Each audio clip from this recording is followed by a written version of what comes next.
Hey everybody, this is Gabe Hernandez with Comical Opinions. The video I put out yesterday with senior editor over at Valiant seemed to got a lot of attention. I think people kind of like that stuff when you're able to get a little bit inside the head of somebody that holds a particular space inside a comics publisher, and that got a lot of attention. I think people really like that, so it worked out so nice. I thought I'd try it twice, but from a completely different point of view. I was looking through typical online feeds about stuff that's going on in the comic industry, and we're at the end, and we just released the last issue of Empyre, which is Marvel's big crossover event for the summer. And the reviews have been, to be fair, mixed. Just basically the idea is you have this big sort of galaxy shaking event, and at the end of it, it's status quo. Nobody really died. Nothing massive happened from an altering of the Marvel timelines perspective. I even brought up an article here that you can see it's Polygon, so take that for what you will. And even they're sort of, half bang, kind of milk toast, mediocre, lukewarm on the result. Even I think the last comment here is, and now the Empire's main plot is wrapped up, everybody's left to deal with the aftermath, of which there were surprisingly little. Nobody even died. So it wasn't overwhelming. It wasn't underwhelming. It was just sort of, to quote the phrase, it was just sort of whelming, to quote Robin. But I did see one reaction for folks that I follow online, folks that have some sort of place within the comics industry with unique voices or have a particular perspectives that seem to bubble up to the top. And that individual is Mr. Joe Glass. Now, Joe Glass is a comics creator. He's based in the UK. He's got a number of books here on Comixology, and I think he's working on a number of different projects as well. If you're not familiar with Joe Glass, he is, I would say, a very outspoken advocate for diversity within the comics publishing sphere, and he's taking his own advice, so to speak, by creating comic books that absolutely reflect that. For example, you see books like Pride and what have you. Here's some of the titles, and you can kind of read these at your leisure. If you go to comixology.com and search for Joe Glass, you're going to find his books there. They're very much in the realm of diversity and representation. And the comment that I saw that I thought was very interesting is he loved Empyre. But it wasn't because of any particular story-based or plot-based outcome. It was primarily because, and I'll bring it up here, is I don't want to post spoilers, and I'm yet to head to my comic shop, but can I just say how awesome and huge it feels to have such a big part of Marvel history brought to an end and moved forward by a loving gay couple. This is he's referring to Hulkling and Wiccan.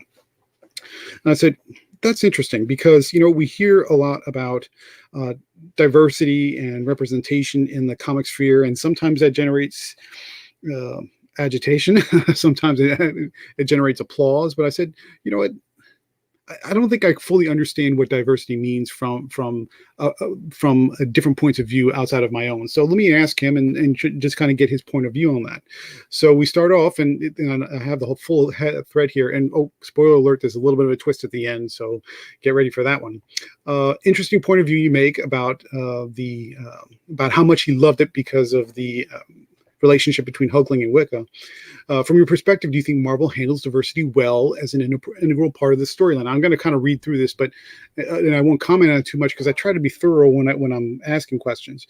More importantly, how would you define good diversity in the comics medium? And these are honest questions. I'm not trying to do a gotcha. I'm not trying to poke fun or pull the rug out in any way. I'm asking a true, genuine, honest. I want his point of view on these things. Good diversity in the medium is as simple as inclusion at every level, which is part of the title for this for the thumbnail of this video. Characters, creators, editors, etc. Diverse voices need to be included at every level. Typically, neither Marvel or DC has been excellent at including diversity as an integral part of the events. Okay. Yep. I can see that point of view. Most of the time, they revolve around the same characters one invented many decades ago and are typically white, cis, straight, and largely men. That's probably fair. I mean, if you look at the Justice League or the main lineup of the Marvel comics, like the X-Men or the Avengers example, that probably falls in that category. Okay, so I'm with that. It's still rare to see a woman as the focal character of a mainstream event. I think the obvious exception there would be Wonder Woman as an example, but okay. So Empyre did a really good job. Not only were Hulkling and Wiccan central to the story, but also Captain Marvel and T'Challa, with many of the usual suspects put in tie-ins, some of which wound up not happening. Okay, so I'm with him. Fair. Okay. Do you feel the same about the updates to Alan Scott and Bobby Drake, which are obvious recent updates? Alan Scott, for those who are not aware, is the original Green Lantern. Bobby Drake is Iceman, and they were both in recent years flipped from being straight to not straight, and that definitely had its public reactions, both pro and con. I'm just going to be fair about that. Both attempts by DC Marvel to diversify their respective rosters, or would you prefer the invention of new diverse characters like Hulkling versus updates to legacy characters? Which makes more sense to you? Both make sense. In terms of Bobby Drake, it even fits seamlessly with the decades of continuity going all the way back to Uncanny X-Men #1. It doesn't matter how it's done, it just matters that it's done. Though the inclusion of authentic voices behind such creation is ideal. Okay, so let me make sure I understand this as I kind of piece through that a little bit. He's making the assertion that Bobby Drake showed signs of being a gay superhero going all the way back to X-Men #1. I think I would want to. I think I would want to see a little evidence of that. As a matter of fact, I seem to recall that particular update to the character was sort of out of left field. Especially because Bobby has a history of being in relationships with other women.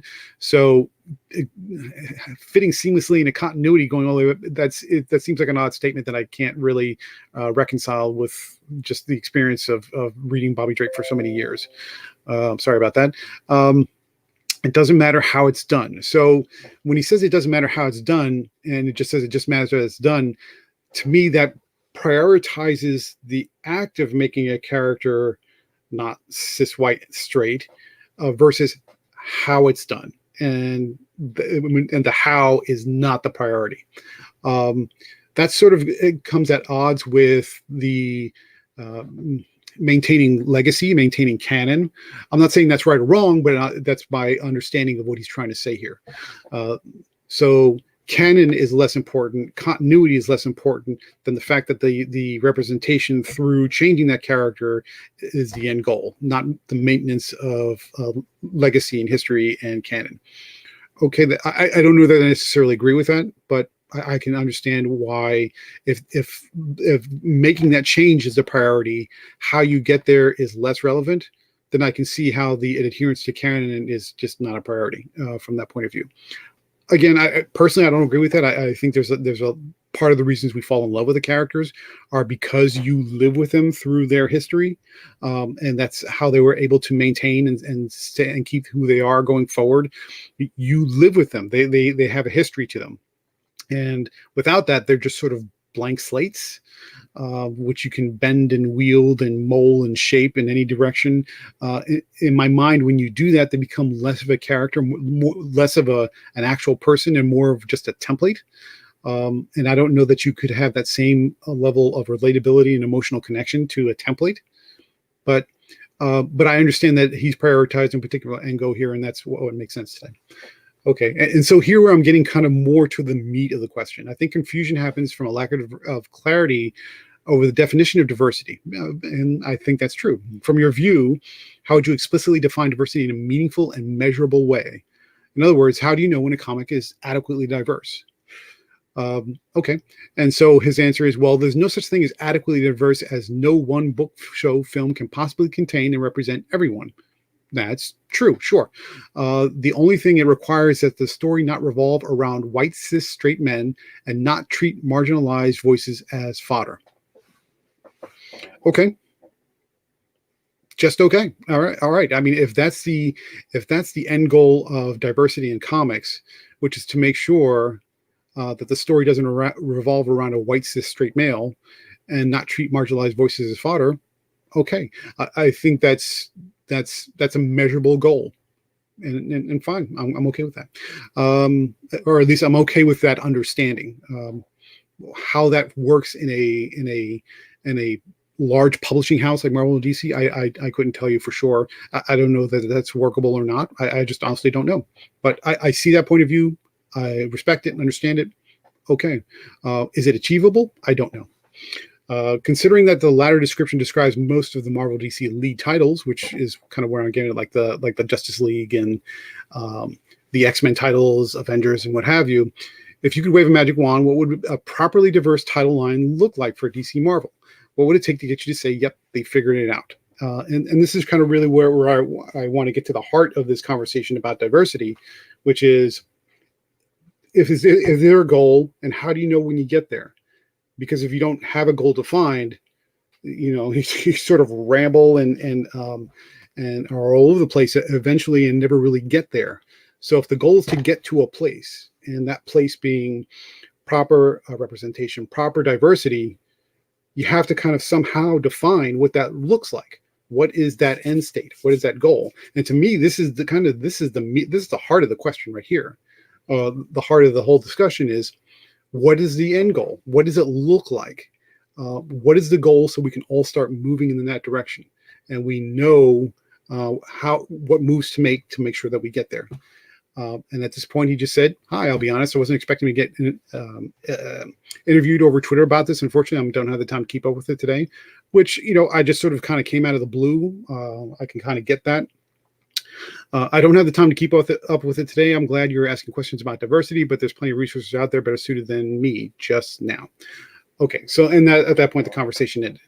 And I thanked him for his time. It's appreciated. Have a great day. So that's kind of the extent of the conversation. Not nearly as long as some others I've had, but it's an interesting point of view. So Joe, who's, I think rightfully so, or actually would be rightfully characterized as an activist voice when it comes to LGBTQA plus, I think, hopefully I'm saying that right, representation in the comic sphere. When I'm asking him about, what does diversity mean to him, and what does that really look like, the couple of points that I pulled out of this were, need to have diversity at every level. It's not just on the page, but it's on the page. It's in the writers, it's in the artists, it's in the editors, it's every step along the way. There needs to be some form of that representation. That's part of the objective. The second part of the objective, when we're talking about changing existing characters, let's call them legacy characters, it's more important to change them than whether or not the history is affected by it. In other words, how you get there, in his own words, how you get there is less important than you get there. Now, from my point of view, that can have a significant impact on canon and continuity. But from Joe's perspective, if I'm understanding that correctly, is that's less important than the fact that you actually get there. Okay. I'm a big canon believer, so I'm not sure I necessarily see eye to eye on that one, but okay. And then when it comes to, when is something really diverse? I mean, when is it diverse to the point that people accept saying, "Yep, this is diverse," as opposed to saying it's not diverse enough? Just by virtue of using the word "enough" implies that there needs to be more, which means there's some number or goal or some kind of objective to what diversity really means. So when something is not diverse enough, that implies that there needs to be more. And the question is, how much more? Because honestly, I just don't know. So his answer here is key. Well, there's no such thing as absolutely diverse, as no one thing can be the same for all people. The only thing it requires is that the story, and here's his key point here, not revolve around white cis straight men, which I'm assuming is that way because that is, at least in the United States anyway, the majority of the population, and not treat marginalized voices as fodder, which is, treat every character like people. And, okay. So I get that perspective. Makes sense from where we are. I'm still kind of fuzzy on what, if we're talking about percentages or number of titles or what that means exactly. I'm still not sure. And that's just my lack of understanding, my ignorance. And I'll own that. That's fine. But I thought it was worthwhile to ask Joe some questions. He was kind enough to answer frankly, and I do appreciate that. So that's, again, another individual in the comic industry's opinion, besides myself, with me adding a little commentary. But I thought there was something that was worthwhile putting out there because Again, this is not to do gotchas or not to try and put anybody on the spot. It's really to understand different points of view, different perspective from people that have different places within the industry. And then by us learning from each other, then we have a better chance of working together to kind of create a better goal, a better future, a better industry. That's my objective here. Oh, and I did promise there was a little bit of a twist at the end, and the twist is dun, dun, dun, blocked. Why? I don't know why. I don't think I said anything improper or untoward or rude, but that's the nature of Twitter. Sometimes it just happens that way. So that's Joe Glass's opinion, with a little bit of my opinion on top of that as well. But let me know what you think. I want to know your opinion about this. Is Joe right on the money? Is he making total sense? Am I making total sense? Or do I sound like a raving idiot? I don't know. But let me know what you think in the comment section down below. Please like, share, comment, and subscribe. And if you think this was a terrible idea and I deserve the block, okay, give me that thumbs down and tell me why I deserve that block. Maybe it was the right thing to do. Who knows? But I saw an opportunity to talk to somebody who has a strong opinion, and I went for it. But let me know what you think. Was this information helpful? Please don't do anything silly like reaching out to people if they don't want to be reached out to. But I thought this was very informational. I thought it was very informative. And Joe, if you ever hear this or see this, all good intentions. I truly just wanted to learn your point of view. But I guess you felt otherwise afterwards. Also, if you haven't already, please go to the Comical Opinions newsletter and subscribe.